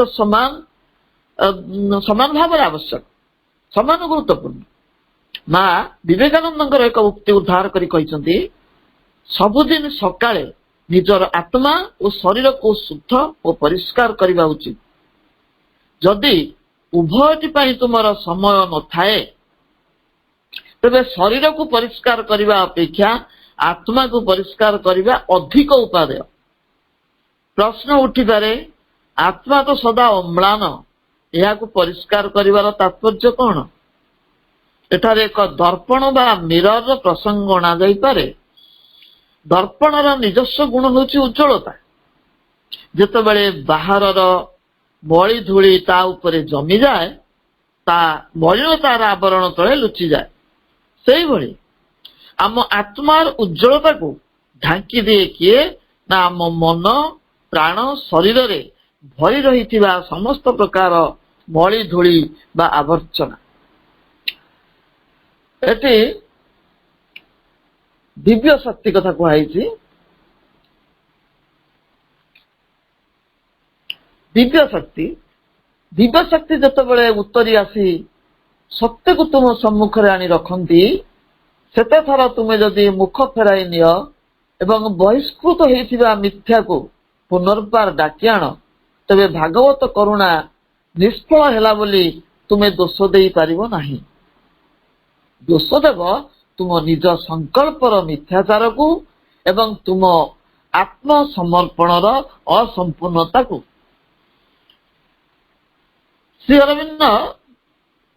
ଅରବିନ୍ଦଙ୍କର ଏଇ ଯୋଉ ଉକ୍ତି, ଏହାର ତାତ୍ପର୍ଯ୍ୟ ହେଉଛି, ବହୁ ସମୟରେ ବ୍ୟକ୍ତିର ଐକାନ୍ତିକ ଆବାହନ ଅନୁସାରେ ଉଚ୍ଚତମ ଶକ୍ତି ଉତ୍ତର ଦିଅନ୍ତି, ସତ୍ୟକୁ ସମ୍ମୁଖକୁ ନେଇ ଆସନ୍ତି, କିନ୍ତୁ ଆମ ପ୍ରକୃତିର କିଛି ଅଂଶ ଆମକୁ ପଛକୁ ଫେରେଇ ନେଇଥାଏ, ପତନ ଆଡକୁ ନେଇଯାଏ। ପୁଣି ଥରେ ସେଇ ମିଥ୍ୟା ଓ ଆମେ ପରିତ୍ୟାଗ କରିଥିବା ସମସ୍ତ ବସ୍ତୁ ପ୍ରତି ଆମର ଦୃଷ୍ଟି ଆକର୍ଷଣ କରେ। ଫଳରେ ଅବତରଣ କରୁଥିବା ଦିବ୍ୟ ଶକ୍ତି ପ୍ରତ୍ୟାହୃତ ହୋଇଯାଏ। ଦିବ୍ୟ ଶକ୍ତି ଓ ଦିବ୍ୟ କୃପାରୁ ଆମେ ବଞ୍ଚିତ ହୋଇଯାଉ। ଏ କ୍ଷେତ୍ରରେ ଆମେ ଦିବ୍ୟ ଶକ୍ତିକୁ ଦୋଷ ଦେଇପାରିବା ନାହିଁ, ବରଂ ଦୋଷ ଦେବା ଆମ ସଂକଳ୍ପର ମିଥ୍ୟାଚାରକୁ, ଦୁର୍ବଳତାକୁ। ସଂକଳ୍ପଟି ସର୍ବୋଚ୍ଚ ଭାବେ ଲକ୍ଷ୍ୟ ପ୍ରତି ବିଶ୍ୱସ୍ତ ନଥିଲା। ସମର୍ପଣର ଅସମ୍ପୂର୍ଣ୍ଣତା ମଧ୍ୟ ବିଫଳତାର ଅନ୍ୟତମ କାରଣ। ସମର୍ପଣଟି ଯଦି ପୂର୍ଣ୍ଣାଙ୍ଗ ଓ ତ୍ରୁଟିଶୂନ୍ୟ ହୋଇଥାନ୍ତା, ତେବେ ଆମ ସତ୍ତାର କୌଣସି ଅଂଶ ବି ମିଥ୍ୟା ଶକ୍ତି ବା ସେଇଭଳି ଅନ୍ୟ ମନ୍ଦ ଶକ୍ତି ଗୁଡ଼ିକୁ ସମର୍ଥନ କରିନଥାନ୍ତା। ସମର୍ପଣ ତ୍ରୁଟିପୂର୍ଣ୍ଣ ହେବାର କାରଣ ଯୋଉ ସବୁ ଅଛି, ତାକୁ ଅନୁଧ୍ୟାନ କରିବା ନିହାତି ଆବଶ୍ୟକ। ଆମ ମଧ୍ୟସ୍ଥ ଅହଙ୍କାରଟି ସବୁକିଛି ଛାଡିଦେବାକୁ ଚାହେଁ ନା। ଆମେ ଆମ ଆବଶ୍ୟକତାରୁ କିଛି କାଟିଦେବାକୁ ଚାହୁଁନା। ଯଦି କିଛି ଦେବାକୁ ପଡେ ବଳକାରୁ ଦେଉ, ସେତକ ମଧ୍ୟ ବାଧ୍ୟବାଧକତାରେ। କଥାରେ ନାହିଁ କିଏ ଚାହେଁ ଦେବାକୁ ନା କିଏ ଚାହେଁ ମରିବାକୁ। କିଛି ଦବା ପାଇଁ ଆମର ଇଚ୍ଛା ନଥାଏ। ନିଜ ପାଇଁ ସଂରକ୍ଷଣ ରଖିବାର ପ୍ରବୃତ୍ତିଟି ବହୁ କାଳରୁ ଅଛି। ପୂର୍ଣ୍ଣ ଯୋଗରେ ତ ନିଜକୁ ଦେଇଦେବା ବା ପୂର୍ଣ୍ଣ ଆତ୍ମସମର୍ପଣର କଥା କୁହାଯାଇଛି। ମାତ୍ର ପୂର୍ବେ ଏହା ଦ୍ରବ୍ୟ ମଧ୍ୟରେ ସୀମିତ ଥିଲା। କିଛି ପାର୍ଥିବ ଦ୍ରବ୍ୟକୁ ଆମେ ନୈବେଦ୍ୟ ରୂପେ ସମର୍ପଣ କରୁ, କିନ୍ତୁ ନିଜର ପ୍ରିୟ ବସ୍ତୁଟିକୁ ଉତ୍ସର୍ଗ କରିବାରେ କୁଣ୍ଠିତ ହେଉ। ଫଳରେ ଆମର ଆସକ୍ତିଟି ସମର୍ପିତ ହେଇପାରେ ନାହିଁ। ଆସକ୍ତି ତ୍ୟାଗ ସମ୍ପର୍କରେ ସୁନ୍ଦର ଉଦାହରଣଟିଏ ଅଛି। ପୁରୁଷୋତ୍ତମ କ୍ଷେତ୍ରରେ ଶ୍ରୀ ଜଗନ୍ନାଥଙ୍କ ମନ୍ଦିର ବେଢାରେ ଏକ ବୃକ୍ଷ ନିକଟରେ ନିଜର ସବୁଠୁ ପ୍ରିୟ ବସ୍ତୁଟିକୁ ସମର୍ପଣ କରିଦେବାର ବିଧି ରହିଛି, ଯାହାକୁ ଜୀବନରେ ଆଉ ଗ୍ରହଣ କରାଯିବ ନାହିଁ, ସମ୍ପୂର୍ଣ୍ଣ ଭାବରେ ସମର୍ପି ଦିଆଯିବ। ମାତ୍ର ଭ୍ରମବଶତଃ ଏଭଳି କିଛି ବସ୍ତୁ ଆମେ ସମର୍ପଣ କରୁ ଯାହାର ଆମ ଜୀବନରେ ପ୍ରୟୋଜନ ହିଁ ନାହିଁ। ଅଧିକ ପ୍ରୟୋଜନ ବସ୍ତୁଟିକୁ ଆମେ ସମର୍ପଣ କରିପାରୁନା, କାରଣ ଆମେ ତା ପ୍ରତି ବିଶେଷ ଭାବରେ ଆସକ୍ତ। ତେଣୁ ଆମ ଜୀବନରେ ଯୋଉ ବସ୍ତୁର ଆବଶ୍ୟକତା ନଥାଏ, ଆମେ ତାକୁ ହିଁ ବିଧି ରକ୍ଷା କରିବା ପାଇଁ ସେଠି ସମର୍ପିତ ହେଉ।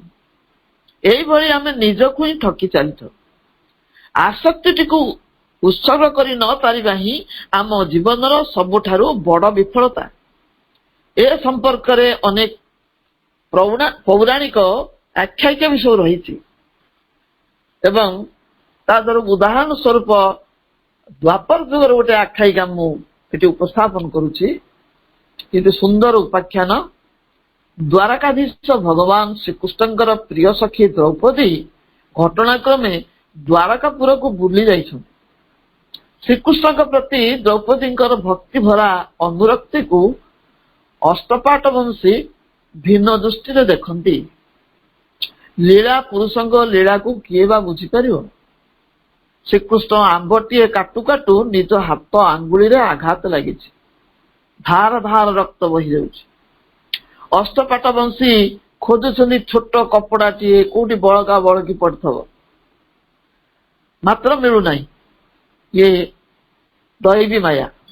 ହଠାତ୍ ଦ୍ରୌପଦୀ ପିନ୍ଧିକି ଯାଇଥିଲେ ଗୋଟିଏ ମାତ୍ର ବସ୍ତ୍ର, ଆଉ ଅନ୍ୟଟି ନାହିଁ ତାଙ୍କ ପାଖରେ, ଭୁଲି ଯାଇଛନ୍ତି। ସେଇ ମୂଲ୍ୟବାନ ପଟ୍ଟବସ୍ତ୍ରଟିକୁ ଛିନ୍ନ କରି ଶ୍ରୀକୃଷ୍ଣଙ୍କ ହାତରେ ବାନ୍ଧି ଦେଇଛନ୍ତି। ରକ୍ତ ପ୍ରବାହ ବନ୍ଦ ହେଇଯାଇଛି।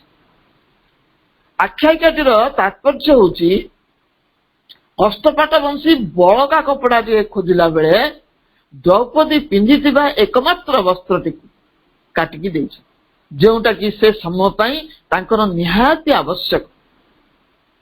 ଆମେ ଆବଶ୍ୟକତାରୁ ଏଭଳି କାଟିକି ଦେଇପାରୁନା, ବଳକାରୁ ଦେବାକୁ ମଧ୍ୟ କୁଣ୍ଠିତ। ଅବଶ୍ୟ ଅଷ୍ଟପାଟ ବଂଶୀଙ୍କର ଭ୍ରମ ଧାରଣା ଦୂର ହୋଇଯାଇଛି। ଦ୍ରୌପଦୀ ଏଇ ଗୋଟିଏ ବସ୍ତ୍ରର ଛିନ୍ନାଂଶ ପ୍ରଦାନ କରି ପରେ ବସ୍ତ୍ର ହରଣ ସମୟରେ କୋଟି କୋଟି ବସ୍ତ୍ର ପାଇ ଲଜ୍ଜାରୁ ନିସ୍ତାର ପାଇଛନ୍ତି। ଅବଶ୍ୟ ସେତେବେଳେ ଦ୍ରୌପଦୀଙ୍କୁ ଅନ୍ତର୍ଯ୍ୟାମୀ ଶ୍ରୀକୃଷ୍ଣଙ୍କ ପାଖରେ ପୂର୍ଣ୍ଣ ଆତ୍ମସମର୍ପଣ କରିବାକୁ ପଡିଛି। ଆଖ୍ୟାୟିକାଟିର ସନ୍ଦେଶ ହେଉଛି, ପୂର୍ଣ୍ଣ ସମର୍ପଣରେ ହିଁ ପୂର୍ଣ୍ଣ ପରିତ୍ରାଣ। ତା ପୁଣି ଅନ୍ତରସ୍ଥ ଭଗବାନଙ୍କ ନିକଟରେ, କୋଉ ବୈକୁଣ୍ଠ ଗୋଲୋକ ବା ଦ୍ୱାରକାବାସୀ ଭଗବାନଙ୍କ ପାଖରେ ନୁହେଁ। ସଂସାରର ସମସ୍ତ ବସ୍ତୁ ଭଗବାନଙ୍କର, ତାହାକୁ ଉପଯୋଗ କରି ଜୀବନ ଧାରଣ କରିବାକୁ ଦିଆଯାଇଛି। ଉପଭୋଗ ପାଇଁ ନୁହେଁ, ଉପଯୋଗ ପାଇଁ ଦିଆଯାଇଛି। ଦରକାର ଖାଦ୍ୟ, ବସ୍ତ୍ର, ବାସଗୃହ, ପାର୍ଥିବ ସମ୍ପଦ, ଭୌତିକ ଜୀବନ ପାଇଁ ଏଗୁଡା ଆବଶ୍ୟକ।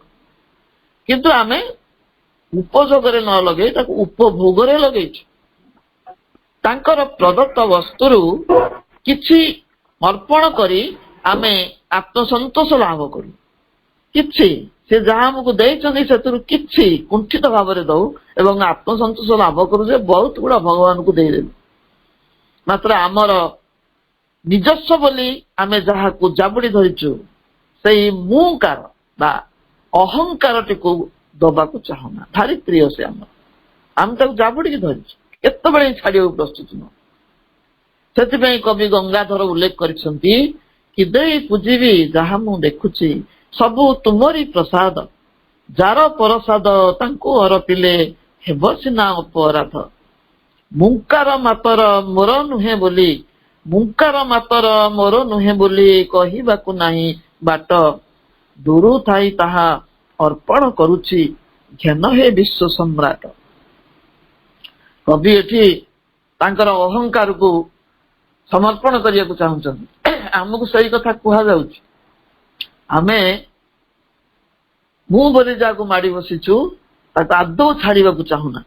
ଯେପର୍ଯ୍ୟନ୍ତ ସେ ମୁଁ ମାଙ୍କ ପାଖରେ ସମର୍ପିତ ନ ହେଇଛି, ମୁଁ ଯଦି ମାଙ୍କ ଭିତରେ ବିଲୀନ ନ ହେଇଛି, ତାହେଲେ ବହୁତ କିଛି ଅସୁବିଧାରେ ଆମେ ପଡିବା।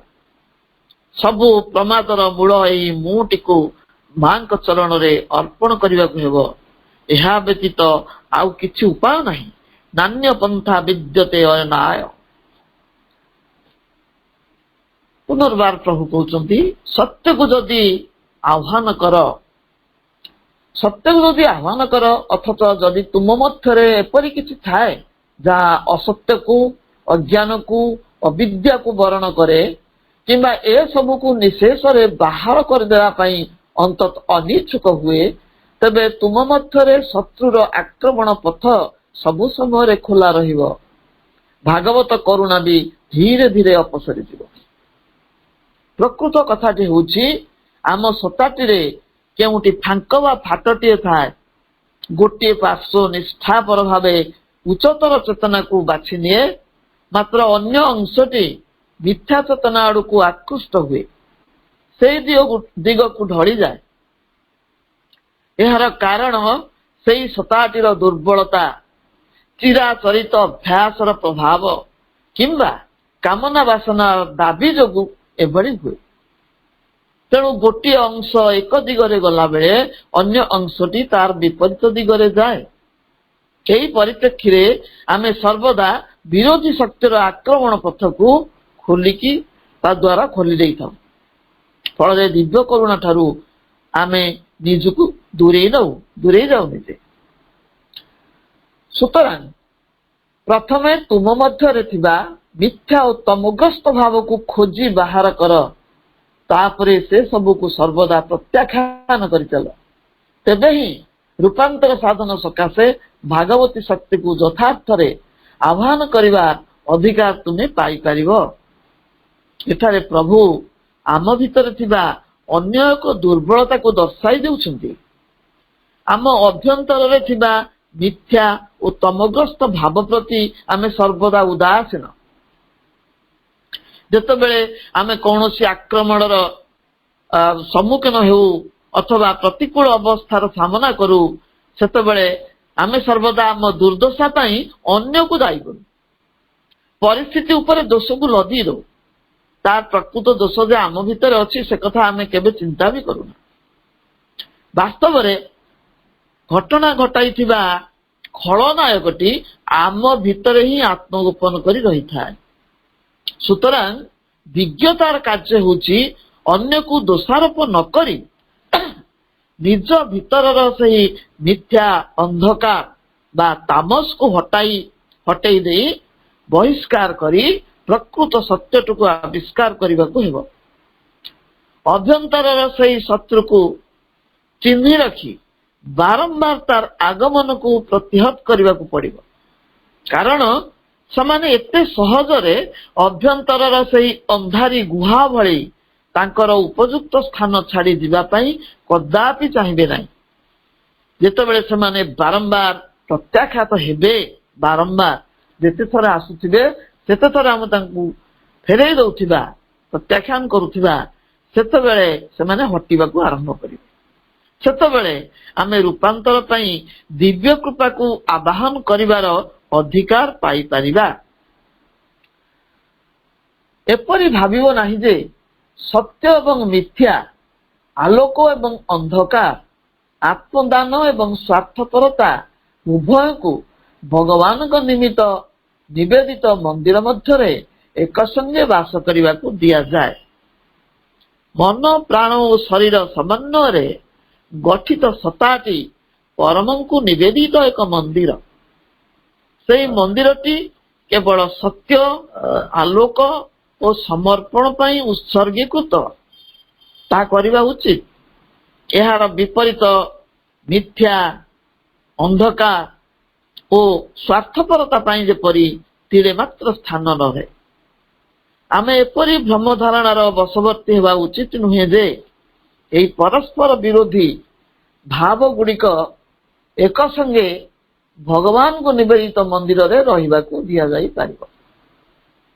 ରୂପାନ୍ତର ହେବ ସର୍ବାଙ୍ଗୀନ। ବାକ୍ୟଟି ବହୁ ତାତ୍ପର୍ଯ୍ୟପୂର୍ଣ୍ଣ। ଆମେ ଅଳ୍ପ ଟିକିଏରେ ସନ୍ତୁଷ୍ଟ ହେଇଯାଉ। ଭୌତିକ ଉପାଦାନ ଯେତେ ପାଉ ସେତେ ଚାହୁଁ। ଯେତେ ପାଇଲେ ବି ସନ୍ତୋଷ ଆସେ ନାହିଁ। ମାତ୍ର ସାଧନା କ୍ଷେତ୍ରରେ ଆମେ ସାମାନ୍ୟ ପ୍ରୟାସରେ ସନ୍ତୁଷ୍ଟ ହୋଇ ରହିଯାଉ। ବହୁତ କଲି, ବହୁତ ପାଠ ଚକ୍ର କଲି, ବହୁତ ସମ୍ମିଳନୀ ଆଟେଣ୍ଡ କଲି, ବହୁତ ବହି ପଢିଲି, କିମ୍ବା ଆଉ ଅଧିକା ମୋ ଦ୍ୱାରା ସମ୍ଭବ ନୁହେଁ ବୋଲି ଏକ ତାମସିକତା ଆମକୁ ଗ୍ରାସ କରେ। ମୁଁ ଆଉ ଅଧିକା କରିପାରିବି। ମାତ୍ର ଆପ୍ତ ବାଣୀଟି ଅଛି, be satisfied with what you have, but don't be satisfied with what you are. ତୁମକୁ ଯାହା ଦିଆଯାଇଛି ଉପଯୋଗ କରିବା ପାଇଁ ଭୌତିକ ସମ୍ପଦ, ପାର୍ଥିବ ସମ୍ପଦ, ଯାହା ଦିଆଯାଇଛି ସେତିକିରେ ସନ୍ତୁଷ୍ଟ ରୁହ। କାରଣ ତୁମର ଯେତିକି ଦରକାର ସେତିକି ଦିଆଯାଇଛି। ଅଧିକା ଆଶା କରିବା ହେଉଛି ବୃଥା। କଲେ ଆମେ ବିପଦରେ ପଡିବା। କାହିଁକି 2 ପଟ ରୁଟିରେ ମୋ ପେଟ ପୁରିବ, ମୁଁ ଯଦି 30 ପଟ ରୁଟି ଖାଇବି କି ଅବସ୍ଥା ହେବ। ତେଣୁ ଆମର ଆମେ ଜାଣିନୁ ଆମର ଆବଶ୍ୟକତା ଆଉ ଉପଯୋଗିତା ଭିତରେ ରେସିଓଟା, ଅନୁପାତଟା କଣ। ମୋର କେତିକି ଦରକାର ଆଉ ମୁଁ କେତେ ସଂଗ୍ରହ କରୁଛି, କେତେ ଗୋଟେଇ ସାଉଁଟିକି ଗଦା କରୁଛି। ଏଇ ରେସିଓଟା ଜାଣିନଥିବାରୁ ଆମେ ସବୁବେଳେ ବିପଦରେ ପଡୁ। ସଞ୍ଚିତ ସମ୍ପଦକୁ ସୁରକ୍ଷା ଦେବାରେ ଆମର ଜୀବନ କାଳ ବିତିଯାଏ। ଏ ସହରରେ କୋଠା, ସେ ସହରରେ କୋଠା, ଏ ବ୍ୟାଙ୍କରେ ପଇସା, ସେ ବ୍ୟାଙ୍କରେ ପଇସା, ଚୋର ନେଇଯିବ, ଡକେଇତ ନେଇଯିବ, କେତେ ପ୍ରକାର ଦୁଶ୍ଚିନ୍ତା ଆମକୁ ଗ୍ରାସ କରେ। ସେଥିପାଇଁ କୁହାଗଲା, be satisfied with what you have, but don't be satisfied with what you are. ତୁମେ ସାଧନା କ୍ଷେତ୍ରରେ, ଆଧ୍ୟାତ୍ମିକ କ୍ଷେତ୍ରରେ ଯେତିକି ଅଗ୍ରସର ହେଇଛ ସେତିକି ଯଥେଷ୍ଟ ନୁହଁ। ତୁମେ ସେଥିରେ ସନ୍ତୁଷ୍ଟ ହେଇଯାଅ ନାହିଁ। ତୁମେ ଯେତିକି ହେଇଛ ସେତିକିରେ ସନ୍ତୁଷ୍ଟ ହେବା ହେଉଛି ଅଗ୍ରଗତିର ପ୍ରତିବନ୍ଧକ। ତେଣୁ ସାଧନା କ୍ଷେତ୍ରରେ ସନ୍ତୋଷ ଏକ ପ୍ରତିବନ୍ଧକ। ସାଧାରଣ ଜୀବନରେ ସନ୍ତୋଷ ଆମର ଦରକାର, କିନ୍ତୁ ସାଧନା କ୍ଷେତ୍ରରେ ଗୋଟେ ଅସନ୍ତୋଷ ରହିବା ଦରକାର। ସନ୍ତୋଷ ଗୋଟେ ପ୍ରତିବନ୍ଧକ। ମୁଁ ଯେତିକି ଅଗ୍ରଗତି କରିଛି ସେତିକିରେ ସନ୍ତୁଷ୍ଟ ନୁହେଁ, ଏହାକୁ ଏକ ଦିବ୍ୟ ଅସନ୍ତୋଷ ବୋଲି କୁହାଯାଏ। ଏଇଟା ହେଉଛି ଦିବ୍ୟ ଅସନ୍ତୋଷ। ଆମ ଚେତନା ସାମାନ୍ୟ ପରିବର୍ତ୍ତନ ବା ଆଂଶିକ ପରିବର୍ତ୍ତନକୁ ରୂପାନ୍ତର କୁହାଯାଇ ପାରିବ ନାହିଁ। ଏହା ପାଇଁ କେବଳ ପରିବର୍ତ୍ତନ ଶବ୍ଦଟି ପ୍ରଯୁଜ୍ୟ। ଆମେ ପରବର୍ତ୍ତୀ ଯୋଉ ସେଇ ଅନୁଚ୍ଛେଦଟିର ଅଂଶଟି ଅଛି, ସୁତରାଂ ପ୍ରଥମେ ତୁମ ମଧ୍ୟରେ ଥିବା ମିଥ୍ୟା ଓ ତମଗ୍ରସ୍ତ ଭାବକୁ ଖୋଜି ବାହାର କର, ତାପରେ ସେ ସବୁକୁ ସର୍ବଦା ପ୍ରତ୍ୟାଖ୍ୟାନ କରିଚାଲ। ତେବେ ହିଁ ରୂପାନ୍ତର ସାଧନ ସକାଶେ ଭାଗବତୀ ଶକ୍ତିକୁ ଯଥାର୍ଥରେ ଆହ୍ୱାନ କରିବାର ଅଧିକାର ତୁମେ ପାଇପାରିବ। ରୂପାନ୍ତର ନିର୍ଭର କରୁଛି ପ୍ରତ୍ୟାଖ୍ୟାନ ଉପରେ।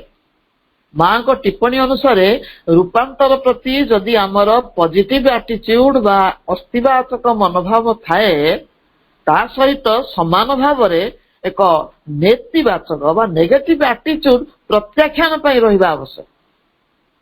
ଆମର ରୂପାନ୍ତର ପାଇଁ ରହିବ ପଜିଟିଭ ଆଟିଚ୍ୟୁଡ ଏବଂ ପ୍ରତ୍ୟାଖ୍ୟାନ ପାଇଁ ରହିବ ନେଗେଟିଭ ଆଟିଚ୍ୟୁଡ। ମା କହୁଛନ୍ତି, ବିରୋଧୀ ଉପାଦାନ ଗୁଡ଼ିକୁ ଯେ ପର୍ଯ୍ୟନ୍ତ ଆଶ୍ରୟ ଦେଇ ରଖିଥିବ ସେ ପର୍ଯ୍ୟନ୍ତ ସ୍ଥାୟୀ ରୂପାନ୍ତର ଆସିବ ନାହିଁ। ଯଦି ତୁମେ ଅନ୍ଧକାର ଓ ଅସ୍ପଷ୍ଟ ଭାବକୁ ନିଜ ମଧ୍ୟରେ ସ୍ଥାନ ଦିଅ, ତେବେ ସେମାନେ କିଛି କାଳ ଲାଗି ନୀରବ ରହିପାରନ୍ତି, ଅଚଳ ସଦୃଶ ପଡି ରହିପାରନ୍ତି। ତୁମେ ହୁଏତ ସେସବୁ ଉପରେ ଆଦୌ ଗୁରୁତ୍ୱ ଦେଇନଥାଅ। ଏହାର ସୁଯୋଗ ନେଇ ଦିନେ ସେମାନେ ଆକସ୍ମିକ ଭାବେ ଆବିର୍ଭୂତ ହୋଇ ପଡନ୍ତି। ସେମାନଙ୍କୁ ପ୍ରତିରୋଧ କରିବା ଅସମ୍ଭବ ହୋଇପଡେ। ଅତଏବ ସମର୍ପଣ ଓ ପ୍ରତ୍ୟାଖ୍ୟାନ ଏକ ସଙ୍ଗେ ଆଗକୁ ବଢି ଚାଲିବା ଦରକାର। ସମର୍ପଣ ପଥରେ ଏଇମାନେ ହିଁ ପ୍ରତିବନ୍ଧକ ସୃଷ୍ଟି କରନ୍ତି। ପ୍ରତ୍ୟାଖ୍ୟାନର ଅର୍ଥ ନୁହେଁ ସେମାନଙ୍କୁ ଜୋର ଜବରଦସ୍ତ ଦବେଇକି ରଖିବା ବା ଦମନ କରି ରଖିବା। ଏହି ସୁଯୋଗରେ ସେମାନେ ଖସି ଯାଇ ଆମର ଅବଚେତନା ମଧ୍ୟରେ ଆତ୍ମଗୋପନ କରନ୍ତି। ଆମେ ତାଙ୍କୁ ଦମନ କରିବାକୁ ଚାହିଁବା, ସେମାନେ ଆମ ଅବଚେତନା ଭିତରୁ ଖସି ପଳେଇବେ, ଲୁଚିବେ। ସେ ମା କହୁଛନ୍ତି ସେଗୁଡ଼ିକୁ ସେମିତି ଭାବରେ କୌଣସି ନା କୌଣସି ସ୍ଥାନରେ ପୋତି ହୋଇ ରହିବାକୁ ଛାଡିଦେଲେ ଚଳିବ ନାହିଁ। ଟିକିଏ ସୁଯୋଗ ପାଇଲେ ସେମାନେ ଜାଗ୍ରତ ହୁଅନ୍ତି ଏବଂ ସମସ୍ତ ଉଦ୍ୟମକୁ ପଣ୍ଡ କରିଦିଅନ୍ତି। ସତରେ ଏଭଳି କେତେକ ଅଂଶ ଅଛନ୍ତି ଯେଉଁମାନେ କି ଏହି କାମଟିକୁ ଭଲ ଭାବରେ କରି ଜାଣିଛନ୍ତି। ପ୍ରାଣିକ ସ୍ତରରେ ଏଭଳି କେତେକ ଉପାଦାନ ଅଛନ୍ତି ଯେଉଁମାନଙ୍କୁ କି ଅସାଧାରଣ ଶକ୍ତି ସମ୍ପନ୍ନ ବୋଲି କୁହାଯାଇପାରେ। ସେମାନେ ଚୁପ୍ ହେଇ ଏକ କୋଣ ଜାଗା ଦେଖି ଲୁଚି ରହିଥିବେ। ଏପରି ଚୁପଚାପ ହେଇ ନିଶ୍ଚଳ ଭାବରେ ରହିଥିବେ ଯେ ସେମାନଙ୍କର ଆଉ କୌଣସି ଅସ୍ତିତ୍ୱ ନାହିଁ ବୋଲି ତୁମେ ଭାବୁଥିବ। ତେଣୁ ତୁମେ ଆଉ ସତର୍କ ରୁହ ନାହିଁ। ତୁମର ରୂପାନ୍ତର ଆଉ ସମର୍ପଣକୁ ନେଇ ସନ୍ତୁଷ୍ଟ ରୁହ। ତୁମେ ଭାବ ସବୁକିଛି ଠିକ ଚାଲିଛି, ତାପରେ ଦିନେ ହଠାତ୍ କୌଣସି ଚେତାବନୀ ନ ଦେଇ ସେମାନେ ଆତ୍ମପ୍ରକାଶ କରନ୍ତି। ତାପରେ ତୁମେ ଯାବତୀୟ ନିର୍ବୋଧତାର କାର୍ଯ୍ୟ କରିବସ। ଏତେ ଦିନ ଅବନମିତ ହୋଇକି ରହିଥିବାରୁ ସେମାନେ ବହୁତ ଶକ୍ତିଶାଳୀ ହେଇଯାଇଥାନ୍ତି। ସେମାନଙ୍କ ଆକସ୍ମିକ ଆବିର୍ଭାବ ପୁନର୍ବାର ହତାଶା ସୃଷ୍ଟି କରେ। ମା କହୁଛନ୍ତି ଏକ ଉଜ୍ଜଳ ଆଲୋକ ନେଇ ସେମାନଙ୍କୁ ନ ଖୋଜିଲେ ତାଙ୍କର ପତ୍ତା ହିଁ ମିଳିବ ନାହିଁ। ଶେଷରେ ସେମାନେ ଆତ୍ମପ୍ରକାଶ କରି ତୁମର ସମସ୍ତ କାର୍ଯ୍ୟକୁ ବିଫଳ କରିଦେବେ। ଏଥିରୁ ସ୍ପଷ୍ଟ ଅନୁଭୂତ ହୁଏ ଯେ ଜଣକୁ କେତେ ସତର୍କ ଓ ସଦା ସଚେତନ ରହିବାକୁ ପଡିବ। ମନ୍ଦ ପ୍ରକୃତି ଓ ଗତିବୃତ୍ତି ସହଜରେ ଛାଡି ଯାଆନ୍ତି ନାହିଁ, କେବଳ ଆତ୍ମଗୋପନ କରି ସୁଯୋଗ ଅପେକ୍ଷାରେ ଥାନ୍ତି। ସେଥିପାଇଁ ଆମେ ଏକ ସାଧାରଣ କଥା ଶୁଣୁ, ଘୁଷୁରୀ ପ୍ରକୃତି ପଙ୍କେ ଲୁଟେ, ମନୁଷ୍ୟ ପ୍ରକୃତି ମଲେ ତୁଟେ। ମଲେ କଣ ପ୍ରକୃତି ତୁଟିଯିବ କି? ପ୍ରକୃତିର ସତ୍ୟ କଥା ହଉଛି ମୃତ୍ୟୁ ସହିତ ପ୍ରକୃତିର ଅନ୍ତ ଘଟେ ନାହିଁ। ଏହା ଜନ୍ମ ଜନ୍ମ ଧରି ବ୍ୟକ୍ତିକୁ ଅନୁସରଣ କରୁଥାଏ। ଯେତେ ପ୍ରକାର ଖରାପ ପ୍ରକୃତି ଆମେ ଜନ୍ମ ଜନ୍ମ ଧରି ବୁଲୁଥାଉ ଧରିକି। ଯେହେତୁ ପ୍ରକୃତି ମାନଙ୍କର ବିଲୋପ ନାହିଁ, ସେଗୁଡିକ ରୂପାନ୍ତର କରିବା ଆବଶ୍ୟକ। ଆଗରୁ ଶୁଣୁଛେ ପ୍ରକୃତିର ପରିବର୍ତ୍ତନ ନାହିଁ, କିନ୍ତୁ ଶ୍ରୀ ଅରବିନ୍ଦ ଆମକୁ ଏହି ଆଶ୍ୟୁରାନ୍ସ ଦେଇଛନ୍ତି ପ୍ରକୃତିର ପରିବର୍ତ୍ତନ ସମ୍ଭବ। ବିବେକାନନ୍ଦ ମଧ୍ୟ କହୁଥିଲେ କୁକୁର ଲାଞ୍ଜକୁ ଯଦି ବାଉଁଶ ନଳୀରେ ରଖାଯାଏ ବର୍ଷେ ପର୍ଯ୍ୟନ୍ତ, ସେ ଯୋଉ ବଙ୍କାକୁ ସେଇ ବଙ୍କା ରହିବ। ପ୍ରକୃତି ଆମର ଏଇଭଳି ବଙ୍କା, କିନ୍ତୁ ଶ୍ରୀ ଅରବିନ୍ଦ ତାକୁ କାଟି ଦେଇଛନ୍ତି। ଶ୍ରୀ ଅରବିନ୍ଦ କହୁଛନ୍ତି ପ୍ରକୃତିର ପରିବର୍ତ୍ତନ ସମ୍ଭବ ଏବଂ ତାହା ରୂପାନ୍ତର ମାଧ୍ୟମରେ ଆସେ। କେବଳ ଆମର ଦାୟିତ୍ୱ ହେଉଛି ଅତ୍ୟନ୍ତ ସତର୍କତାର ସହିତ ନିଜକୁ ପର୍ଯ୍ୟବେକ୍ଷଣ କରି ଏଇ ଗୁପ୍ତ ଶତ୍ରୁ ମାନଙ୍କୁ ଆବିଷ୍କାର କରି ମାଙ୍କ ସମ୍ମୁଖରେ ଉପସ୍ଥାପନ କରିବା। ସିଏ ତାକୁ ପରିବର୍ତ୍ତନ କରିବେ, ଆମେ ନୁହଁ। ମାଙ୍କୁ ଜଣେ ପ୍ରଶ୍ନ କରିଛନ୍ତି, ଜଣେ କିପରି ଜାଣିବ ଯେ ସେଇ ସବୁ ଛୋଟ ଛୋଟ ମଇଳା ଓ ଆବର୍ଜନା ଗୁଡିକ ନିଜକୁ କେଉଁଠି ଲୁଚାଇ ରଖିଛନ୍ତି ବୋଲି, କିମ୍ବା ଚାଲିଗଲେଣି? ମା କହୁଛନ୍ତି ତୁମେ ବରାବର ଛୋଟ ଛୋଟ ପରୀକ୍ଷା ପାଇଁ ଚେଷ୍ଟା କରିପାର। ଏଥିପାଇଁ ଏକ ଉଜ୍ଜଳ ଟର୍ଚ୍ଚ ନେଇ ତୁମ ନିଜ ସତ୍ତା ଭିତରେ ବିଚରଣ କରିପାର। ତୁମ ଦୃଷ୍ଟି ଯଦି ତୀକ୍ଷ୍ଣ ହେଇଥାଏ, ତେବେ ସହଜରେ ନିଜ ଭିତରେ ଥିବା ଏହି ଆବର୍ଜନା ପୂର୍ଣ୍ଣ ସ୍ଥାନ ଗୁଡିକ ଆବିଷ୍କାର କରିପାରିବ। ଉଦାହରଣ ସ୍ୱରୂପ, ତୁମର ଏକ ସୁନ୍ଦର ଅନୁଭୂତି ହେଲା। ତୁମ ଅଭିପ୍ସାର ଉତ୍ତର ସ୍ୱରୂପ ହଠାତ୍ ଏକ ବିପୁଳ ଆଲୋକ ଆସିଲା। ତୁମେ ଆନନ୍ଦ, ଶକ୍ତି, ଆଲୋକ ଓ ସୌନ୍ଦର୍ଯ୍ୟର ଏକ ବନ୍ୟାରେ ପ୍ଲାବିତ ହେଇଗଲା ଭଳି ଅନୁଭବ କଲ। କିନ୍ତୁ ତାପରେ ସେଇ ସୁନ୍ଦର ଅନୁଭୂତିଟି ଉଭେଇଗଲା। ଏହା ବରାବର ଚାଲିଥାଏ, ବିଶେଷ କରି ପ୍ରଥମ ଅବସ୍ଥାରେ। ସେତେବେଳେ ତୁମେ ହତାଶ ନ ହୋଇ ନିଜକୁ ପ୍ରଶ୍ନ କରିବ ଯେ ଅନୁଭୂତିଟିକୁ ଧରି ରଖିବା ପାଇଁ କାହିଁକି ସମର୍ଥ ହେଲି ନାହିଁ। ଏହି କାରଣଟି ହ୍ୟାଲୋ, କଣ ହେଲା? ସେତେବେଳେ ତୁମେ ହତାଶ ନ ହୋଇ ନିଜକୁ ପ୍ରଶ୍ନ କରିବ ଯେ ଅନୁଭୂତିଟିକୁ ଧରି ରଖିବା ପାଇଁ କାହିଁକି ସମର୍ଥ ହେଲି ନାହିଁ। ଏହି କାରଣଟି ଅନୁସନ୍ଧାନ ପାଇଁ ଉଜ୍ଜଳ ଆଲୋକଟି ବ୍ୟବହାର କରାଯିବ ବୋଲି ମା କହୁଛନ୍ତି। ଏବଂ ଯୋଉ ଆଲୋକ କଥା ମା କହୁଛନ୍ତି ତାହା ହଉଛି ଏକାଗ୍ରତା, ସଚେତନତା, ଜ୍ଞାନାଲୋକ। ତ୍ୟାଗ ମାର୍ଗରେ ବିଫଳତାର କାରଣ ସ୍ୱରୂପ ନିଜ ସତ୍ତାମାନଙ୍କର ସେହି ଆବର୍ଜନାକୁ ଖୋଜିବାର ପ୍ରୟାସ ବି ସାଧନାର ଅନ୍ତର୍ଭୁକ୍ତ। ଦିବ୍ୟ କୃପାର ସାମୟିକ ପ୍ରଭାବରେ ଆମେ ଯଦି ଅଭିଭୂତ ହୋଇଯାଉ ଏବଂ ତାର ସୁଫଳକୁ ଭୋଗ କରିବା ପାଇଁ ଏକ ରାଜସିକ ବ୍ୟଗ୍ରତା ମଧ୍ୟକୁ ଓହ୍ଲେଇ ପଡୁ, ତାହେଲେ କଣ ହବ ନା ସେଇ କୃପା ପ୍ରତ୍ୟାହୃତ ହେଇଯାଏ। ବେଳେ ବେଳେ କିଛି ଦଣ୍ଡ ମଧ୍ୟ ମିଳେ। କୃପାର ପ୍ରଭାବକୁ ନଷ୍ଟ କରିବାର ତିନୋଟି କାରଣ ସମ୍ପର୍କରେ ମା କହୁଛନ୍ତି। ପ୍ରଥମତଃ, ଆମ ମାନୁଷୀ ମନ ସେଇ ଦିବ୍ୟ ଅନୁଭବଟିକୁ ବ୍ୟାଖ୍ୟା କରିବା ପାଇଁ ବ୍ୟଗ୍ର ହୋଇପଡେ, ତାକୁ ବୁଝାଏ।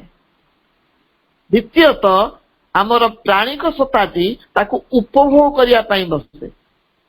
ତୃତୀୟତଃ, ଆମ ଶରୀର ସତ୍ତାଟି ତାର ଗୋଟେ କୌଣସି ଅଂଶ ଆଶଙ୍କା ପ୍ରକାଶ କରେ ଯେ ମୁଁ ଆକୁ ସମ୍ଭାଳି ପାରିବିନି, ଆକୁ ସମ୍ଭାଳି ରଖିବା ଭାରି କଷ୍ଟକର, କେତେ ସମୟ ପର୍ଯ୍ୟନ୍ତ ମୁଁ ଏହାକୁ ଧରି ରଖିବି।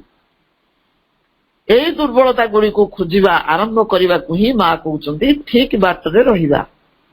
ପ୍ରଥମ ଦିନରେ ଯେ ସଫଳ ହେଇଯିବା ତା ନୁହଁ, ମାତ୍ର ତୁମକୁ କ୍ରମାଗତ ଭାବରେ ଲାଗି ରହିବାକୁ ହେବ।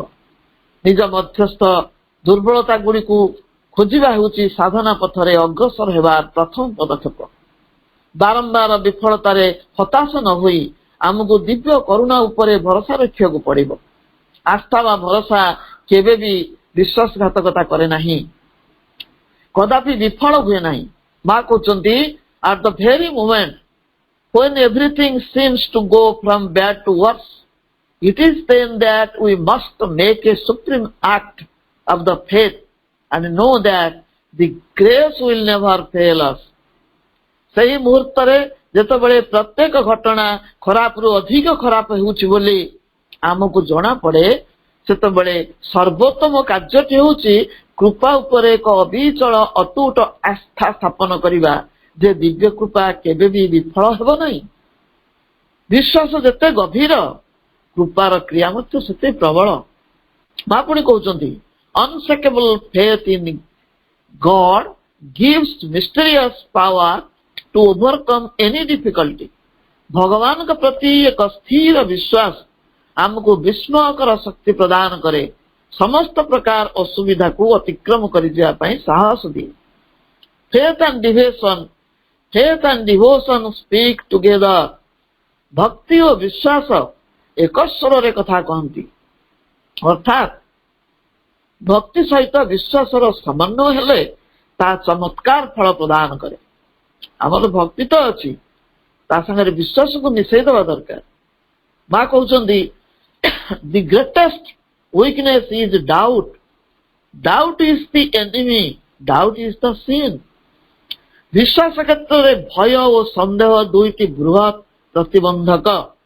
ସନ୍ଦେହ ହେଉଛି ବିରାଟ ଦୁର୍ବଳତା, ଏହା ଏକ ଭୟଙ୍କର ଶତ୍ରୁ ଏବଂ ସର୍ବବୃହତ ପାପ ମଧ୍ୟ।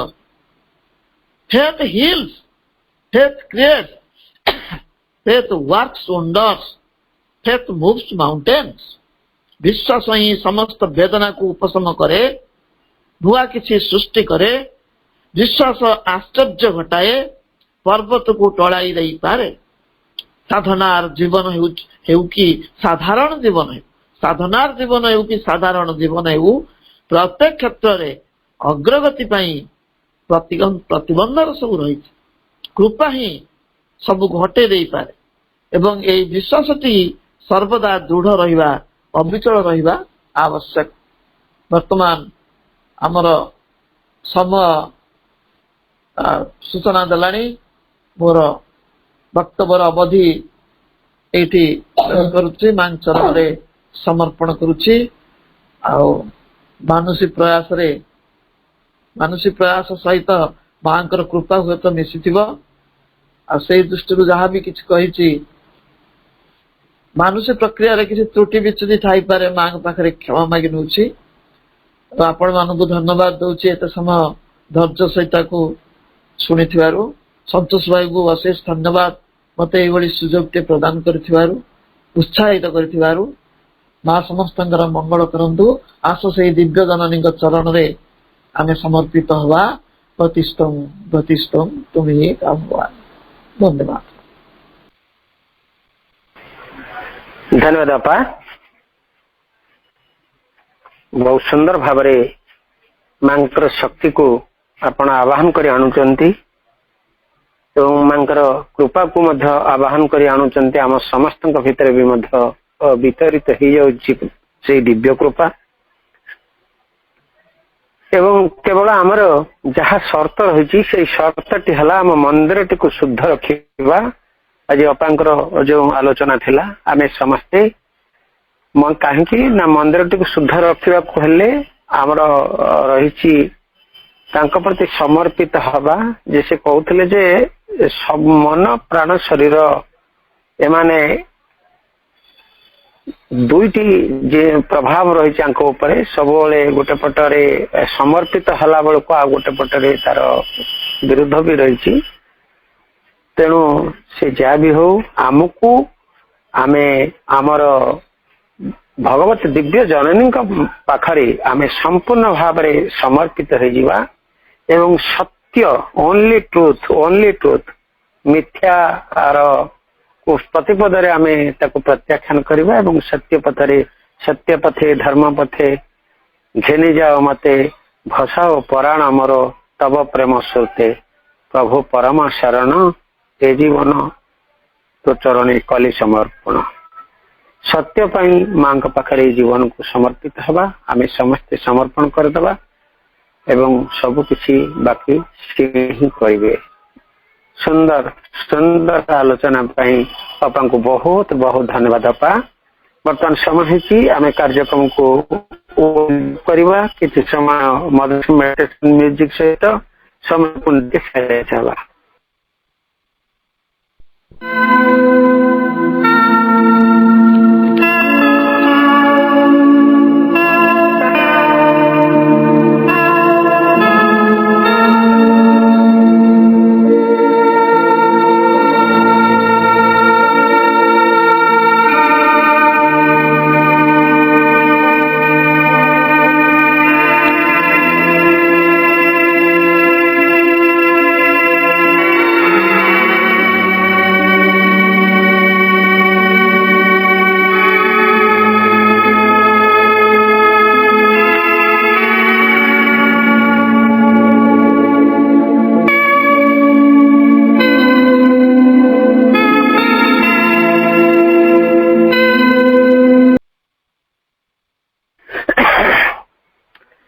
କାର୍ଯ୍ୟକ୍ରମରେ ଉପସ୍ଥିତ ଥିବା ସମସ୍ତ ଭାଇ ଅପା ମାନଙ୍କୁ ପୁଣି ଥରେ ବନ୍ଦେ ମାତରମ୍ ତଥା ପ୍ରଣାମ ଜଣାଇ ଅପାଙ୍କୁ ବହୁତ ବହୁତ ଧନ୍ୟବାଦ ଜ୍ଞାପନ କରି ଏବଂ ମା ଓ ପ୍ରଭୁଙ୍କ ଚରଣ କମଳରେ ପୁଣି ଆମେ ଅନନ୍ତ କୋଟି ପ୍ରଣାମ ଜଣାଇ ଆଜିର କାର୍ଯ୍ୟକ୍ରମକୁ ଏଠି ଆମେ ବିରତି ଘୋଷଣା କଲେ।